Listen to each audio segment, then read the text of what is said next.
as you might have expected, we are looking at preservation today, since we did check devastation a couple of days ago, depending on when you watch this video. And of course, preservation, as with all specs in the Dragonflight Alpha, now Beta, has undergone a bunch of changes, obviously all of them for the better, with the exception of Paladins. But we don't talk about that today. We will be talking about preservation, how it looks in its possible final form, since we are in the tuning phase. And we are likely not going to see any more talent swaps or big overall changes or reworks, mostly just in the number tuning phase. And if you like these types of videos where we do daily coverage on specs and classes and everything that changes to Dragonflight, so we can let you know what exactly your spec has in store for you in the next expansion, not to mention the tier list that we do, the on cooldown pieces that will probably come in the next future once we have big juicy news to talk about, and of course the new main series plus the podcast and the streams, consider becoming one of our Patreons. Our Patreon platform directly supports all of the content that we do, is a major contributor to why we can do this on a daily basis and of course do this for a living, so we can actually give you guys really good content, relevant content, and you know, it will be supporting us very closely, and we would really appreciate it. Listen, all support is greatly appreciated. It does go a long way into making us able to do all of this for you guys, and of course live our dream of being gamers on YouTube, because who doesn't want to do that? And we would super appreciate any sort of type of contribution. And listen, you can actually just click the link. You don't have to do anything. You can see the tiers that we have on our Patreon page. Every tier has a specific reward section, and you can unlock stuff like special wallpapers, monthly Patreon talks, which we haven't kept in a while, but we will get back into those once the cooldown of beta news stops, so we can actually have some time to do that stuff, and of course many other things. So thank you for considering supporting us on our Patreon, and let's actually go into the video. Now, we already mentioned devastation, and as we do with these videos, we don't really want to go too much into the general talent tree, but we will talk about one or two that are directly linked to the relevancy of preservation. So obviously the talent tree is pretty much the same as devastation if you have seen it before, or if you have seen the devastation video that we did have. There are a couple of noteworthy mentions, such as Ancient-Flame, which will probably be slightly better for preservation than devastation, since what Ancient-Flame does, it's all the way on the right-hand side, is healing yourself with Living Flame, your core essential filler spell, reduces the cast time of your next Living Flame by 40%. Obviously, this has multiple types of applications in PvE encounters. Obviously, you can use this to back-to-back heal yourself to full really quickly with 40% reduced cast time, or you can heal yourself and then slap a Living Flame DPS spell on an enemy. And, you know, you can be a little bit flexible with this, so it's a nice little change of pace, you know, kind of emergency heal. Maybe you and then maybe quickly an ally, who knows. There's also Bountiful Bloom, which is a one-pointer Emerald Blossom, heals 2 additional allies, which kind of feels slightly mandatory, but not really, because it does impact a core healing spell of your kit, which is consuming essences as well. So I would imagine that this will probably be most of the time always taken. Lush Growth, though, is slightly debatable, because Lush Growth, what it does is a 2-pointer and makes green spells restore 10% more health if you have the 2 points in.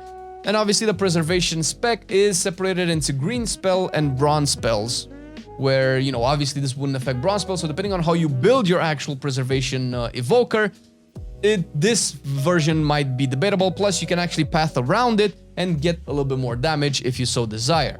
Zephyr is the capstone all the way at the bottom, which is very situational and very niche, and I can see this as a really good raid cooldown. It's a 2-minute, kind of a combination of Aura Mastery and the Stampeding Roar from Druid. So what it does is it lifts up your party members within 25 yards, reducing the damage taken from area of effect attacks by 20%. So not direct damage, which is something that usually happens in raids, where you have, I don't know, I'm thinking about this on Painsmith, for instance, since we do know the current raids, where you transition with the spikes. This could be a great addition for that.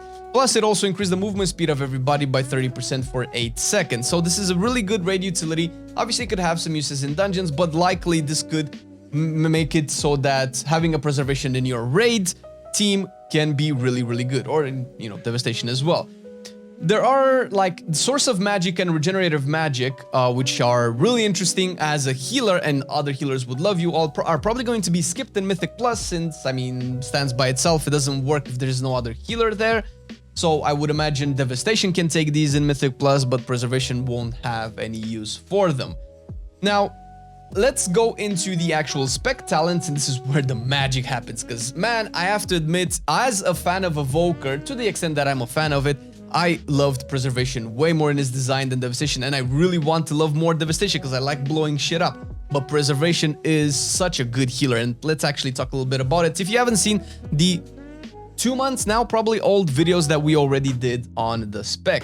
First of all, you start with Dream Breath on the left-hand side after you pick Echo, your core healing spell. Dream Breath is kind of like Fire Breath for Devastation, but it actually heals. It's like, you know, the Ysera, which heals your allies in a big fat cone, and depending on how long you charge it for, because it does take into consideration the charge mechanic, its cooldown can be affected, and further talents down the road can add a strong hot to it. And if you take the Font of Magic talent, which is in the middle, way down on the middle side, obviously will add an extra level of charge, which the Font of Magic talent is the same as the Devastation one, and there are 1 or 2 more talents that are the exact same in the Devastation spec tree as well.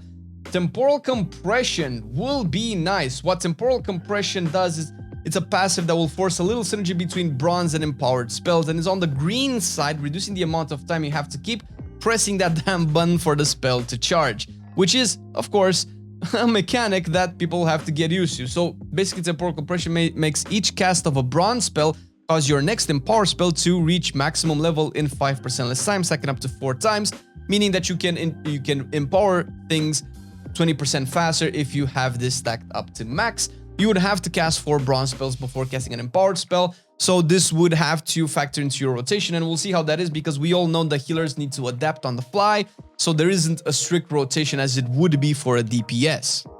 Next, you will have Spirit Bloom, and you can use this for a fast big tank heal if you don't empower it a lot, or heal up to 5 injured allies. It also comes with a choice note that it reduces its cooldown or increases the essence generation with Empath or Spiritual Clarity. This is a really nice burst heal, again also on the charge things, and the beauty of this types of charge is that it doesn't empower the spell in terms of throughput, it just increases the amount of targets you will end up healing with it, which I guess it's good because sometimes you don't need to charge it all the way, and having a reason not to charge it all the way is good, and that reason would be that you just need to heal the tank or one target. Doesn't have to be the tank, but doesn't really matter. Another fun cooldown on the green side will be Emerald Communion, and it is on a fairly long cooldown, but if you use the Dreamwalker talent from the next choice node, you will become a walking healing fountain for a short while. Or if you choose Rush of Vitality, you'll have your max HP grown to resist bigger hits, which is always good in terms of, surviving encounters, because you ideally want to heal yourself the least amount possible. Livebind will be one of the first talents that will synergize with Verdant Embrace from the general talent tree, acting like a short beacon, Holy Paladin beacon between your bonded partner to heal and other people when they are healed. So basically what this does is Verdant Embrace temporarily bonds your life with an ally, causing healing either of you receive to also heal the bonded partner for 40% of the amount. So let's say you would need to quickly burst the tank down in terms of healing, burst the tank up, I suppose. You would Verdant Embrace the tank and then slap him with, I don't know, Living Flames or Spirit Bloom or whatever you want. And then if you also took damage in that time, you will be able to heal yourself as well, or vice versa. You can save a target or somebody's taking a decent amount of damage, but you're taking a little bit more. You can swap to them with Verdant Embrace and then start to heal yourself, and they will receive 40% of that healing as well, which is really good. It's an interesting mechanic. It definitely adds a little bit of, pizzazz to your rotation, let's say. Call of Ysera will be the middle counterpart that will increase the healing of your Dream Breath or Living Flame after you cast Verdant Embrace. So basically, it will make your next Dream Breath heal by 40% more, or your next Living Flame by 100% more, which is really good because you can constantly rotate with Verdant Embrace and have empowered spells that way. Different kind of empowered spells, of course. Spark of Insight will synergize with Temporal Compression to help you get more Essence Burst to cast, so you can cast your heals for free. Now, basically what Spark of Insight does is consuming a full Temporal Compression grants you Essence Burst. Now, this is a little bit controversial because as far as healers go, unless this is really, really, really good, you don't really want to be forced in a specific rotation. And what I mean by that is that you don't want to be forced into really wanting to cast 4 bronze spells before you even cast 1 green, unless that's just something that you can do very easily, because you have to be able to react. You have to be able to adapt to the situation, because who knows what damage is taken and who knows how mechanics are happening on the fly. So you don't want to be stuck in a choice between, okay, I want to take advantage of this talent, but I have to do this other thing. I have to cast a green spell quicker and not go all the way up to four stacks of temporal compression. So we'll see how this turns out in proper actual late game play. As for the capstone and the talent before it, you'll have more AoE healing. Renewing Breath makes allies healed by Dream Breath also heal for an additional 15% over 8 seconds, and this is what I meant by the hot that is left behind, which is really cool. And this goes down into Dragonflight, which is similar to the Deep Breath ability that both specs have, where you just charge in an area and just like blast everybody with a crap ton of healing, which is really good. It's a 2-minute cooldown. It's really cool to look at. We'll see if the numbers really translate into something that's worthy, but it's, I mean, I suppose it's fairly cheap in terms of mana cost, and it can be really nicely used if you want to transition from point A to point B. And a lot of these are actually cool mechanics in terms of their concept and how you have to think about them. So that's what's personally getting me excited about Preservation. Now, for the middle side of the talent tree, although we talked about a couple of them, I did want to mention Life Giver's Flame, that will transform one of your main DPS spell, Fire Breath, into a healing ability, which is really cool. This is something that I've played a lot with as well, and basically makes Fire Breath heal a nearby injured ally for 80% of the damage done up to 5 targets. So this is really, really cool, because you can weave in some DPS if you want to in your rotation, and obviously you can skip it if you don't really want to, but it does go into Life Force Mender, which makes Living Flame and Fire Breath deal additional damage and healing equal to 3% of your maximum health. Obviously, if you want the throughput of this, you do have to take the damage if you don't want to take the damage, but let's say Life Force Mender can reward your DPS with even more healing if you do decide to take a little bit more damage. And I mean, you're a dragon at the end, right? And it everything goes down all the way down to Cycle of Life, which is the capstone. Makes every 3 Emerald Blossom leave behind a tiny sprout which gathers 10% of your healing over 15 seconds. This sprout then heals allies within 25 yards, divided evenly among targets. Doesn't say if there's a target cap, but I suppose this would work decently in raid. We'll see exactly how much of that healing will be divided, since Emerald Blossom does kind of have a target cap. So I don't know exactly how this will work into all of this stuff. And obviously there is the range of the 25 yards being put into its mechanic, where we know that recently they've announced that Preservation will have its range to the healing spells. And I believe the DPS spells as well increased 30 yards to put it more in line with the other healers, because people didn't like the 25 yards, man. I gotta admit. And I personally kind of am a little bit sad about this, but doesn't matter. On the bronze side of the talent tree, which is the right side, you will start with Reversion. It's kind of like a Riptide or Renewing Mist, or maybe just Renew from Priest. As its base form, as you just take 1 point, and it has 1 charge that leaves a hot on your target that can prolong its duration if it crits. So I would imagine crit will be a decently important stat, especially if you want to take advantage of this particular talent. Now, this can be buffed by a couple of things. Golden Hour will make Reversion heal your target for the damage it takes in the last 5 seconds, so you must react fast to damage taken by your targets, which is a concept that I particularly love a lot, which is, you know, so what you can think of this kind of like Blood Decay's Death Strike if you've played the spec at any point in time, where it does more healing depending on the damage that you've took in the last 5 seconds. And this is a theme that you'll see recurring into the bronze talent trees, where it takes into consideration what happened a few seconds behind, because, you know, time magic healing, which is fucking amazing. Jesus, am I gonna main this shit? Punctuality will give you a second charge of Reversion, which, I mean, speaks for itself. It's probably gonna be really good, especially if you go down this route, and it's a core central talent on the right-hand side. You cannot really skip it, and I mean, it's good. If you're gonna make like one talent be kind of ish mandatory, this would be a good one to make. So, and finally, Grey Spirit will increase your healing to the target affected by Reversion, which is good. I mean, you can plan this out. You can put Reversion on a target that's gonna take a lot of damage, or, you know, keep it up on your tank and just constantly heal the tank, and this would work well. And obviously synergize with a lot of other mechanics like Verdant Infusion and things like that. Rewind, one of my favorites, will come first, and this is really quickly after Reversion. What Rewind does is a 4-minute charge ability, And what it does is rewinds 50% of the damage taken in the last 5 seconds by all allies within 40 yards. And it always heals for at least 160% of your spell power, and the healing is increased 100% when not in raid, so this would have decent applications in dungeons. This is reminiscent of how Tranquility works, where it does more healing in dungeons as well. But obviously this is like, oh my god, everybody took a big blast, we soaked the mechanic in raid and everybody took damage, pop, rewind, boom, decent big chunks of heals on everybody. Fucking amazing. And it will also come with a couple of upgrades. And similar to Reversion, it does have a couple of upgrades, two of which will be choice nodes, and that is Erasure versus Temporal Artificer, which is a little bit lower down the talent tree. What Erasure does is makes Rewind have 2 charges, but its healing is reduced by 50%.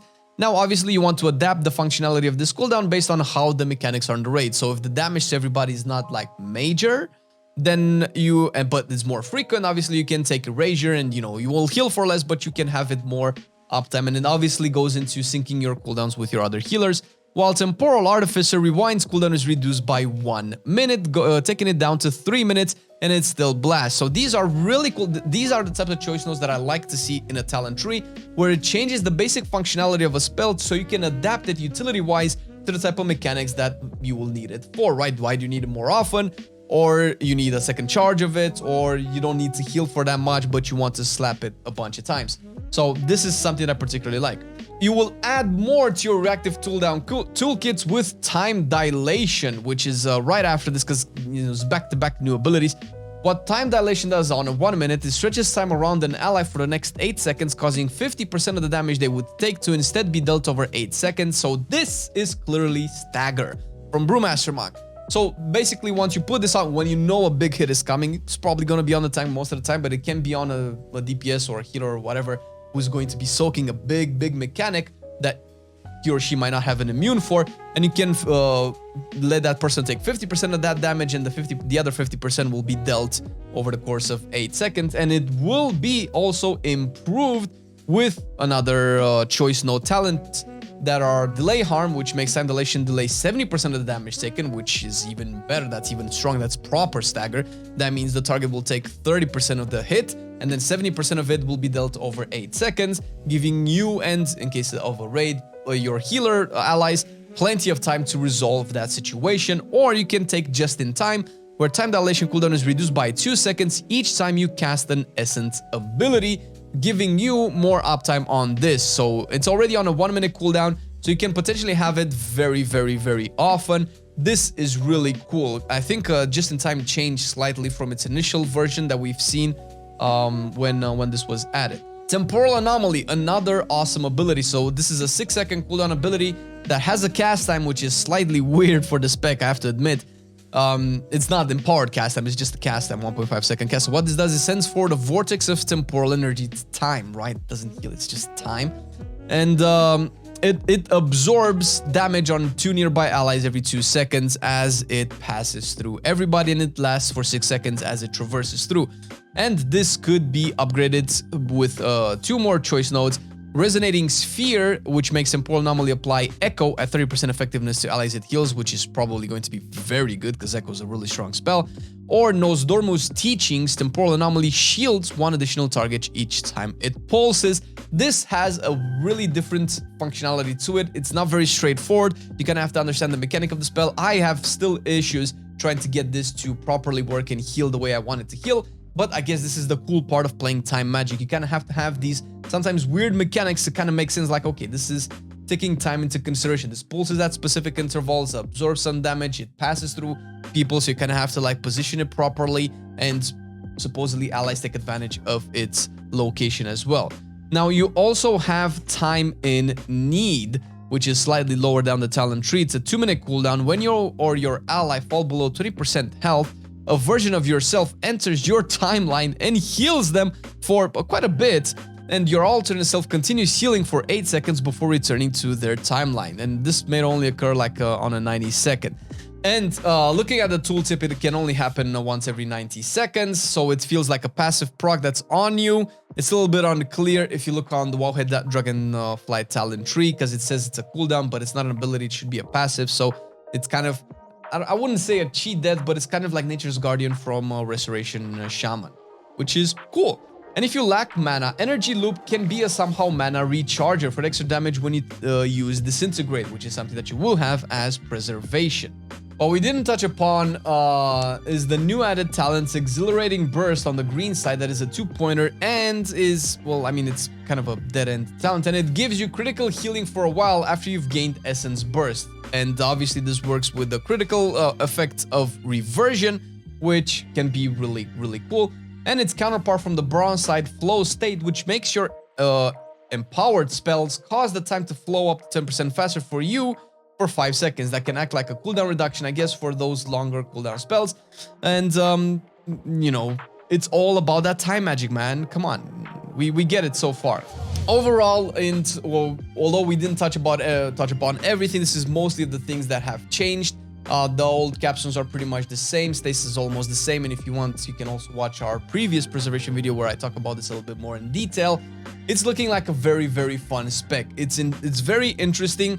We'll see how the range will be addressed further, because they did mention that they will be putting preservation on 30-yard range. I would have really loved to see 25-yard range, because this would definitely have implied that they're designing raid mechanics in a way where shorter range cannot be seen as detrimental, and obviously you would be able to take advantage of your mechanics that way. Obviously it makes it a little bit harder for some people, because a lot of people have to get accustomed to the fact that you have a shorter range to heal on, and because of this, probably the healing itself will be stronger to compensate the fact that people have to take into consideration your position, which I think is an interesting concept. Obviously people will not like it here and there, but it is what it is. I think it's fine and I love it. But what do you think? Do you think preservation will be a good main for you? I am really considering it right now. And let us know in the comment section down below. Thank you, Patreons, for supporting the content and making all this possible. And if you, dear viewer, once again want to support us, we would be gratefully appreciative of your intentions and your dedication. You can see our Patreon link down below. Thank you, and we'll see you next time. Bye-bye! I've been loving it then, I still love it now. Still, I play WoW. Still, I play WoW. Getting better every day, let me show you how. Cause still, I play WoW. Still, I play WoW. It's getting harder to stay, but at the end of the day, it's a guilty pleasure, so just log in and play. Whether it's classical retail, I'ma do a /bow. Still, I play WoW.